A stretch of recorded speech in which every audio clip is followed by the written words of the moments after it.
wonderful humans, welcome back to the Bliss Bean and welcome to a video editing masterclass. I don't know if I can call myself a master, but I have been editing videos for a couple of years. I've been using Final Cut Pro for 5 months now, and people have told me that they like my videos, so I do think I have some knowledge to share with you. I'm going to tell you pretty much everything that I can about how I use Final Cut Pro, from how I do handwritten text and color grade all the way to what I do with footage after I'm done and the techniques that I use to edit productively and efficiently. So in this video, I will be working with Final Cut Pro, but I do think a lot of the advice applies no matter what program you're using, especially the productivity tips that I'm going to share at the end. So even if you don't use Final Cut, stick around, I think you'll still learn something. And if you do use Premiere, I would also recommend checking out my previous version of this video where I was still using Premiere. So grab a notebook and let's learn how to edit.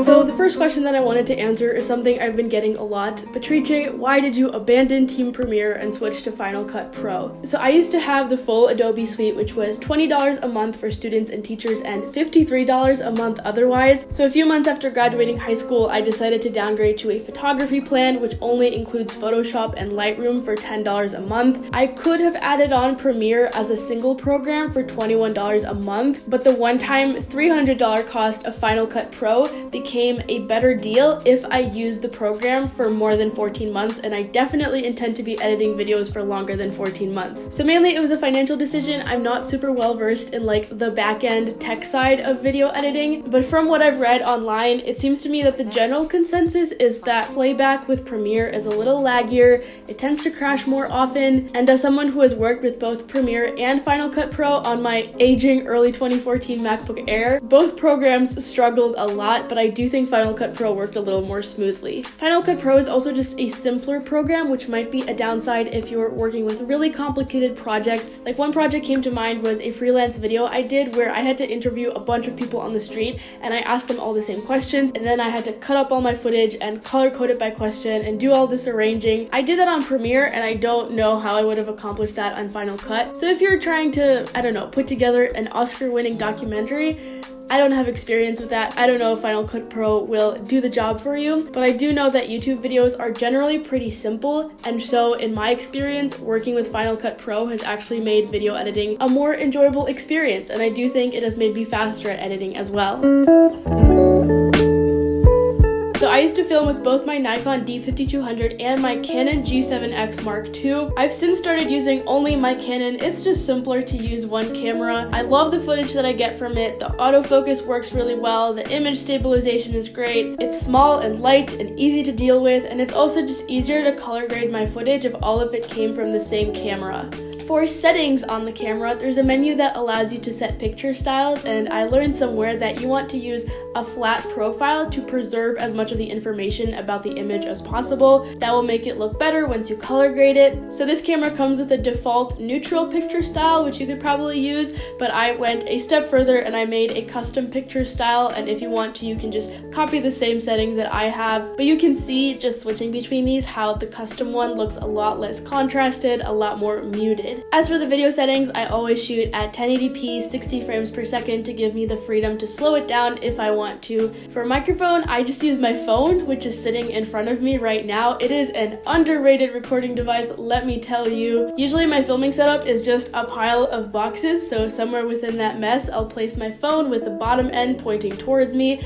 I'll go to the voice memos app and just start an audio recording. For a tripod, I use this bendy thing, and I will link it in the description, but honestly, I don't recommend it that much. It just wore out really quickly and it wasn't that stable to begin with. Also, the top has a tendency to pop off, which is really an issue considering that it supports like $600 worth of equipment. So I am looking into getting a new one. If you have any recommendations, let me know. I also have this monopod thing, which sounds like something from a sci-fi alien movie. Really, the only time I use this is if I have some sort of overhead shot. So then what I do is I put my camera on top of it, put the whole contraption on my desk, and then slide everything forward as much as possible so that the camera hangs over the edge of the desk as much as possible. So then since it's pointing directly downward, I can film something on the floor or set up some sort of a flat surface underneath it. For the computer itself, I was using an early 2014 MacBook Air for a long time. In my previous video editing video, a lot of people in the comments were like, how do you manage to do this on a MacBook Air? Honestly, I don't know. know. But I've recently upgraded to a 2019 refurbished MacBook Pro. I love this so much. This computer is like my child now. It definitely has made quite the difference in my editing. Honestly, sometimes I don't even notice it because once you get used to it not being laggy, you forget that there was a point in time when you could barely do anything without the computer lagging. So yeah, it's been a worthy investment.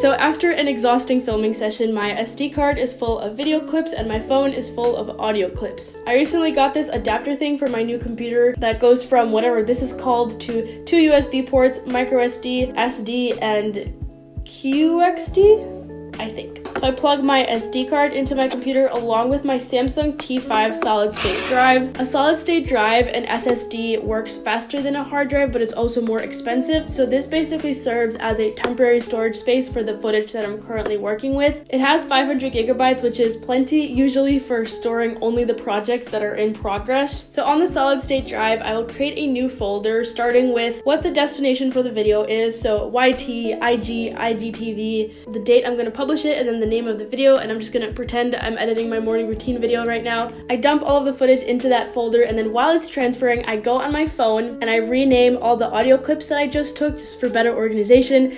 I airdrop them to my computer and I put them in that same folder in a subfolder that I usually call One Audio. Throughout the editing process, I'll usually create more folders, so any graphics that I design go in a separate folder. Music usually goes in the audio folder. If I use old footage from a hard drive, I'll separate that out. So then in Final Cut Pro, I make a library. I just copy the name of the folder and then a project within that library. 1080p for the format, and then 29.97 for the frame rate, and then I import everything. So I'm going to show you the actual morning routine folder so that you can see what it looks like. I usually just make 2 folders in the beginning, so a video for the talking footage and the audio, and then a folder for all of the B-roll. These aren't called folders, these are events. So again, throughout the editing process, I'll usually add more events to organize all of the files that I'm gathering. So with a few exceptions, most of the videos that I make have one main clip of me just talking to the camera like I'm doing right now. So that's what I always start with when I'm editing because it's like the foundation of the house. So remember, my video comes from my camera and my audio comes from my phone. So the first thing I need to do is synchronize those. I click on the first video, then I hold down Command, also select the first audio, right click on that, and then synchronize clips. You can tell very quickly if you accidentally chose mismatching clips because if they do match, Final Cut Pro does this very quickly, otherwise it spends a long time thinking about it. So I drop this new synchronized clip into the timeline. There's me fidgeting with the props. So I double click on it to expand it and take a look at the individual elements of the synchronized clip. The audio from my phone, I will increase the volume all the way up to 12, and then the audio from my camera, -15, -20, whatever I'm feeling that day. Once that's done, I click the arrow to go back, and then I can use the blade tool to slice everything up. So as I'm doing this, I look at the audio waveforms a lot because when I'm recording, I repeat things over and over. So instead of listening to myself say the same sentence 6 times, I can sort of tell by the shape of the waveform where I'm saying the same thing over and over. So yeah, I just go through the entire video, slicing and dicing. Remember that if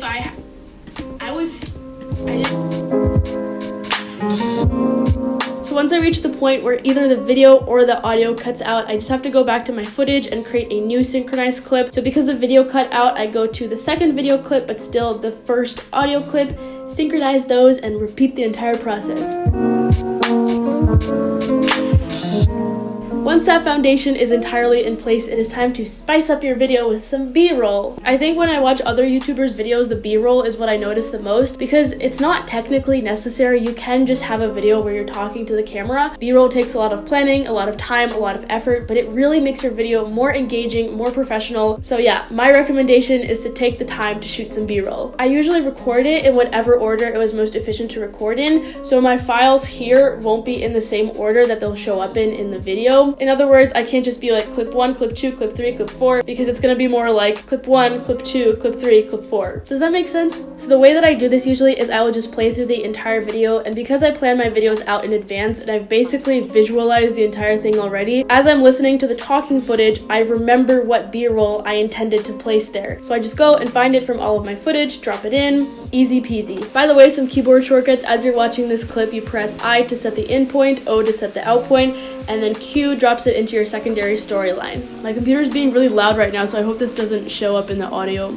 So anyways, once I'm done doing that, I go back to my B-roll and there'll be a little arrow next to the clips that you used. So I just check the ones that don't have arrows next to them to see if there's a spot in the video I could place them. Because I recorded everything at 60 frames per second, if I want to, I can set it to half speed for that buttery slow motion effect. I also usually silence the B-roll clips, and because these are two actions that I do a lot, I actually set keyboard shortcuts for them. So the keyboard shortcut H does half speed and then S silences it. A lot of times if I'm like really getting into the flow of editing, I'll just be like Q, S, H, S, H. Keyboard shortcuts are really important to set up, so if you notice that you're doing something very often, I would definitely recommend programming it to an easy key to press. These are all clips where my camera was on a tripod, so it wasn't moving at all. But for footage that's handheld like this, lately I've been using the optical stabilization feature because I have a computer that can actually handle it.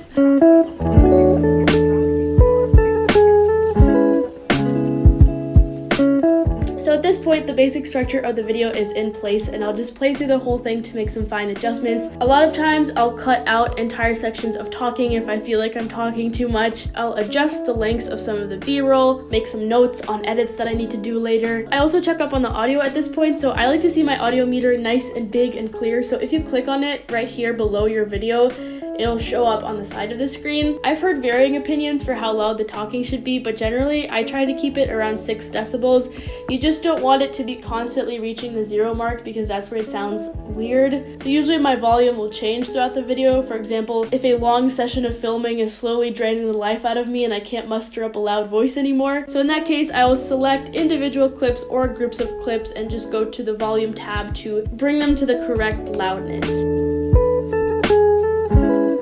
Now it's time to add all the fancy schmancy stuff. So for one, I have to do the intro, and usually I already know what I want to do with it, so it's just a matter of executing my idea. Sometimes I get creative, sometimes I keep it simple, and it's just a title with some of the more aesthetic clips as a preview. For my titles at the intro, as well as throughout the video as like little section dividers, if it's something simple, I'll just create a text layer in Final Cut Pro. Usually I just use the basic title template, otherwise the typewriter if I want the letters to come on one at a time. But there's a lot of customization options here, so you can get most of what you need done without going into Photoshop or anything. You can also save your settings, which saves a lot of time, so I have these two that I use a lot. Otherwise, if there's something more complicated that I want to do with the title, then I'll go into Photoshop to design it. So for example, with my morning routine video, I wanted the typewriter to have like a scattered effect. So in Photoshop, I created a text layer, designed it how I wanted it, and then I rasterized the layer so that I could move individual letters around. Yes, that did take a while. And then I turned off the background so it had a transparent background and exported it as a PNG.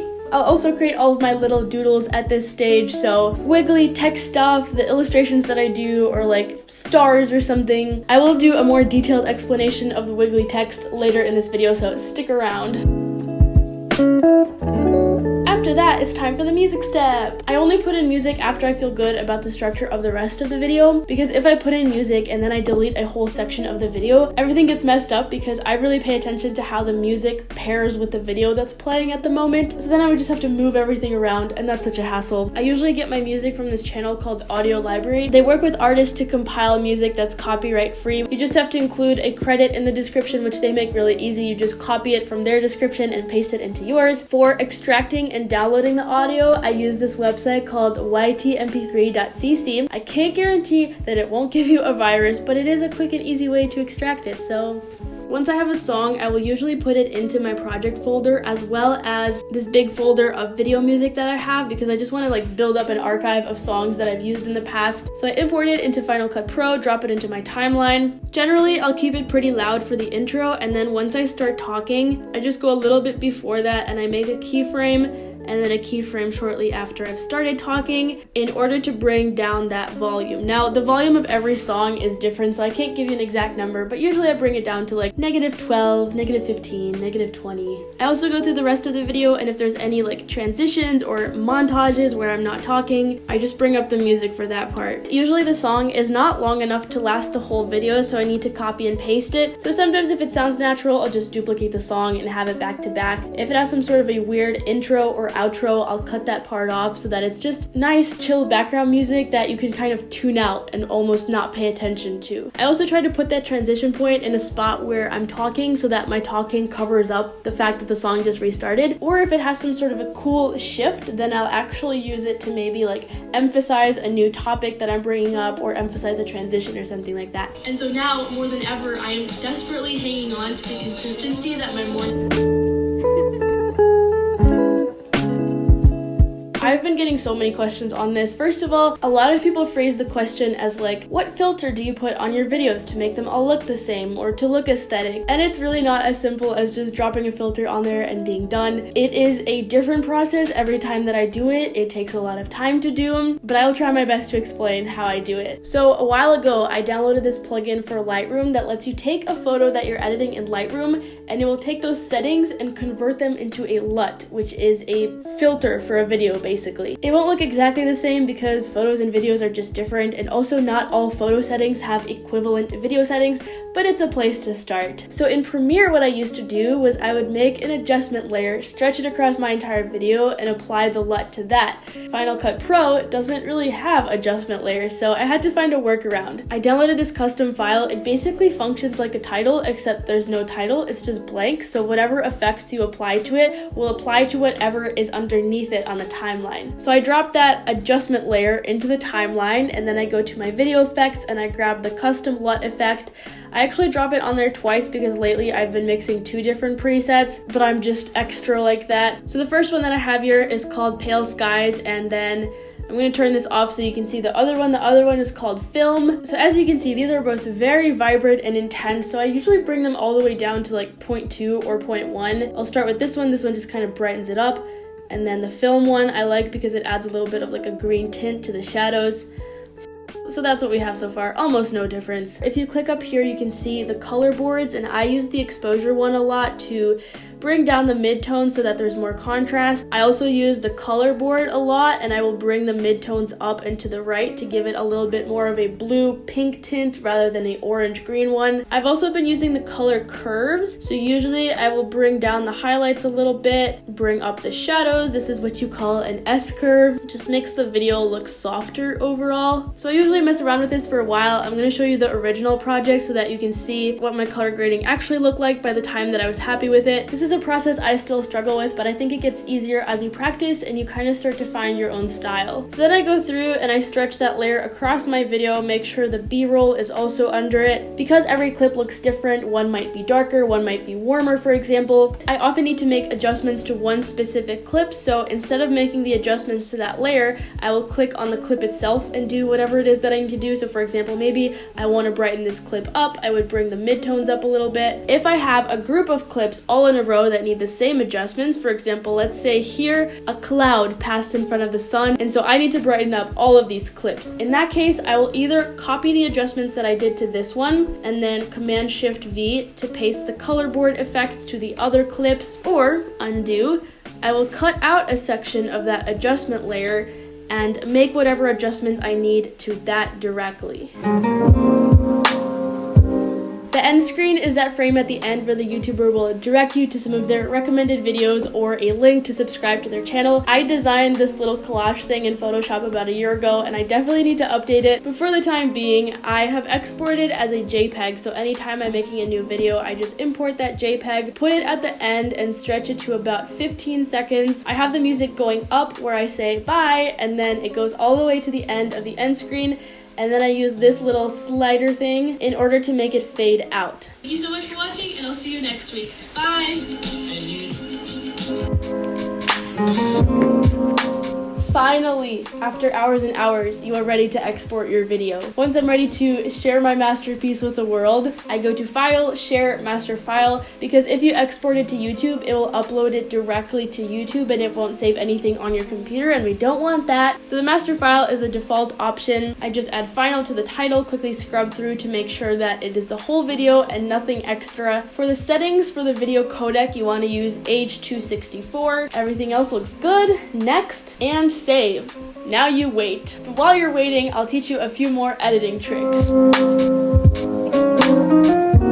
So for all all of my illustrations and doodles, I use a graphics tablet. I recently got this new one. This is the Wacom Intuos S Bluetooth in pistachio. I got this to replace my Huion 580 because that one was having connectivity problems. And also I just wanted something more compact. Like, I'm not doing any large scale artwork, so I just need something that's easy to transport, nice and thin. I also really like that it's Bluetooth because it just makes for a less cluttered desk area. And also because I think the connectivity problems with my old one were mainly because the cord was starting to wear down. So hopefully this one will last me a longer time. I showed how to do this in my last video, so I hope you don't mind me using B-roll footage, but for those wiggly doodle animations, I will make a new file in Photoshop, and I use the film video preset because that makes the file 1920 by 1080, which is exactly the size of our video. So first, I'll unlock the background and change the color overlay to something darker so that I can actually see what it is that I'm drawing. So let's say, for example, I want to write the word hello and have it wiggle. So I make a new layer, I write the word once, and then I reduce the opacity of that layer, make a new one, and try to trace over it as closely as I can. This will not be perfect, and it should not be perfect because that's what makes it wiggle. Once the second layer is done, I hide that one, make a third layer, repeat the process, and usually I only do 3 frames of animation because 2 just looks weird because it's going back and forth, and 4 is just more work than we need to do, so 3 it is. I bring the opacity of the original layer back up to 100% and then export each of them individually. Photoshop by default does not have a shortcut for this, but because I export so many PNGs, I programmed Command Q for this. Normally that's the shortcut for quitting Photoshop, but I don't really know why anyone would need a shortcut for quitting, so there we go. I export each layer into my graphics folder and title them something like Hello 1, Hello 2, Hello 3. So then I import those files. This is a different graphic, don't pay attention to that. I place each one of them into my timeline, and it depends on what speed you want for your animation. Usually I'll make them anywhere from like 3 frames to 15 frames. So then once you have those 3 in place, you can just go Command C and Command V to paste them a bunch of times.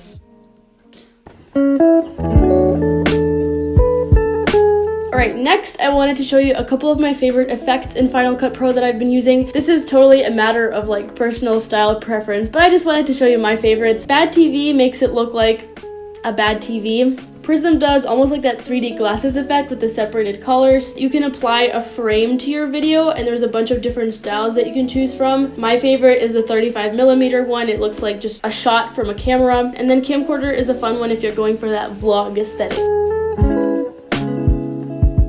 Another question that came up a lot was how I design my thumbnails. I did do a video on this back in like the very early days of the Bliss Bean, so my style has pretty much changed completely since then. So I'll try to give a few pointers for how I currently do my thumbnails. Let's pretend that I'm redesigning my morning routine thumbnail. Again, I start with a new file that is 1920 by 1080. I usually try to take some photos while I'm filming that I can then edit and use for the thumbnail because it just looks better than taking a screenshot from the video. So I'll edit that photo in Lightroom and then bring it into Photoshop. Sometimes I keep my thumbnails really simple and it's literally just one photo. Other times I get a little bit more creative and I'll cut out elements of different photos and make them into a collage. Here I'm just doing like a rough cutout, which is a style that I've been playing with, but usually I will do a very precise selection, which obviously takes a lot more time. Sometimes I'll put in 2 images side by side, and then I might just add like a little border in between them. For the text, if I want handwritten text, then I will use my graphics tablet, but I don't have the driver currently installed on my new computer, so I'm going to do it with my hand, and it's going to look really ugly. Shoot. Okay, there we go. If it's on a busy background or I just want it to pop more, then what I do is I will use Command J to duplicate the layer, double click that bottom one to open up the layer styles, color overlay to like a dark brown or something, and then shift that layer down and to the right a couple of pixels. So as you can see, it just does like a little drop shadow thing. If I want to use a font instead of handwritten text, in that case, my go-to like brand fonts are currently Futura and Georgia. Used to be Ephra and Garamond, but I had to change. Some of the things that I like to play with are increasing the tracking or the spacing between letters. Sometimes I will do an arch or a wavy thing, so for that you just go up here, and for the arch I use the arch setting. For the wavy thing I use the flag setting. Another thing you might have noticed that I do sometimes in my thumbnails is I will have the outlines of letters. So for that I duplicate the text layer, again Command J, double click on it to see the layer styles, and then check the stroke. I usually set it to maybe like 2 or 3 pixels in a white color, then go back and reduce the fill of that layer to 0%, and then when you move it downwards, you'll see that it's just the outline. So sometimes I use that as a kind of a drop shadow by just placing it underneath the original text. Other times I like to do like a repeating effect going down the rest of the thumbnail. This looks kind of bad, but you get the idea. Another thing I do sometimes is I'll just add like little white lines to outline elements of my photos to emphasize them more. So an example is my thumbnail for my journal reading video. I just used a graphics tablet and a simple white brush, and I went around my body and the journal a little bit to make it more interesting. Are you getting tired yet? Because I am. Just a few more sections to go. This one is a quick little aside to those of you who are interested in creating content, not only for YouTube, but also for Instagram. I've recently started editing vertical previews of my videos for Instagram stories. So for that, I just create a new project, and you have to change your video format to custom so that you can switch around those numbers and get a vertical video. 29.97 for the frame rate again. So then I will just go back to the original project and copy over some of my favorite clips from that. I might copy in that entire intro sequence with all of its animations. I also grabbed the music and the adjustment layer. Obviously, since you're working with a vertical format now, you're gonna have to increase the scale so that it takes up the entire screen. And then I Command C and Command Shift V to apply that scale adjustment to the rest of my clips. I'll also go through each individual clip and move it horizontally to a place where it makes sense. Oops. So then I just listen to the music and try to time the clips to the music. It's just a short 15-second clip, so I don't spend too much time on it. For exporting, it's the same settings. I've also started editing out like one individual section of my video to post as an independent piece of content for IGTV. So for that, I want to keep the video horizontal, but I don't want to have that boring black background. So in Photoshop, I have this template where I put in a photo, I've added a color overlay to it that is just at about half opacity. Then I put in the title of the video, my Instagram handle, and link in bio. So I export that as a JPEG and I bring it into Final Cut Pro. This is a preview that I made for a recent video. I usually keep a little intro and then it moves into this layout. Just ignore that the file is missing. So I just copy a section of the full video into this new project. And then for captions, I just make a text layer, type what I hear until I run out of space, use the blade tool to cut it there, again, type what I hear, and just keep going and going. So because I have kind of a system in place already for organizing my files from the beginning of video editing, it's usually pretty organized already. The only task that I really need to do is to label all of my footage for future use. This is something that I do on Sundays when I'm doing my photo organizing routine, so I'm actually going to plug in my hard drive to show you what a fully labeled folder looks like. So for the talking clips, I will label them with the yellow label, and then the B-roll clips are green, and then I name everything based on what's happening in the clip. So I really try to think about what words would future Patricia be searching if she were looking for this clip. So for example, this is a clip of me changing the sheets on my bed. So I named this one Making Bed, Changing Sheets, Cleaning Room Chores. This is a video of me answering emails at my desk, so it's called Working Desk Answering Emails. This is so helpful because now that I've been doing YouTube for 2 years, I have quite a bit of footage built up, so I will very often dip into that archive so that I don't have to reshoot everything every single time that I make a new video. Once everything is named, I will take that folder and move it off my SSD onto my hard drive. Currently, I have 2 4TB hard drives just in case one fails. They hold exactly the same files, and I will link to both of them in the description. Okay, last section. Obviously, this would not be a Bliss Bean video if I didn't talk about productivity. I think a lot of people view editing as this like sacred creative process where you disappear into your room for hours without eating or drinking, and you don't know how many hours are passing by until finally you emerge from your room with dark circles under your eyes and a finished video. I disagree with that. I think there are ways to do editing in a productive and efficient way, and I also think that editing efficiently doesn't mean that your videos will feel robotic or that they'll lose that special creative touch.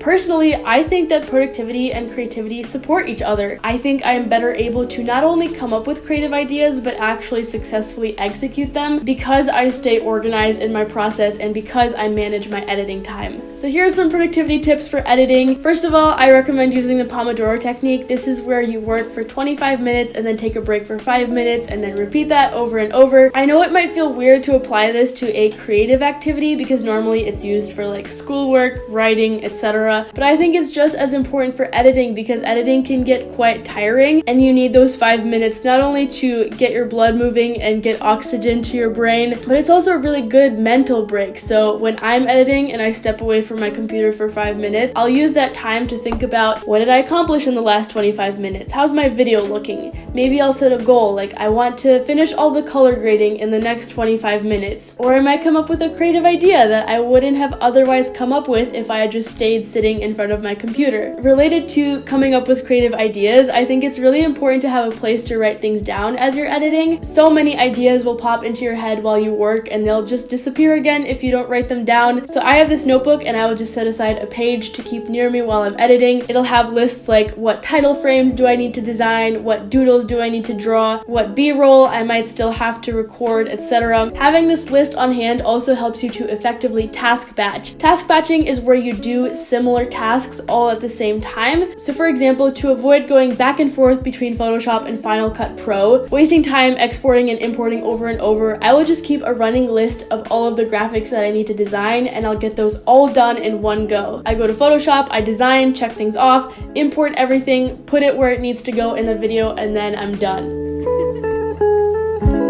Okay, I think that's everything. I do have more to say. Yes, it may be hard to believe, but I could still keep talking. So I still want to make videos on how I plan my content calendar, how I plan out videos, my workflows for uploading and promoting videos, how I design graphics in Photoshop. Honestly, I just really like teaching people these things, so maybe someday it would be a fun side project to have like a separate channel for teaching YouTube or photography or stuff like that. But for the time being, I was getting so many questions about video editing and I just really wanted to put together a helpful guide, so I hope it was helpful. It took a really long time to make, so if you could give this video a like and subscribe to my channel, I would really appreciate that. Maybe share this video with a friend who might get some value from it. I hope you have a wonderful weekend and thank you so much for watching. Bye!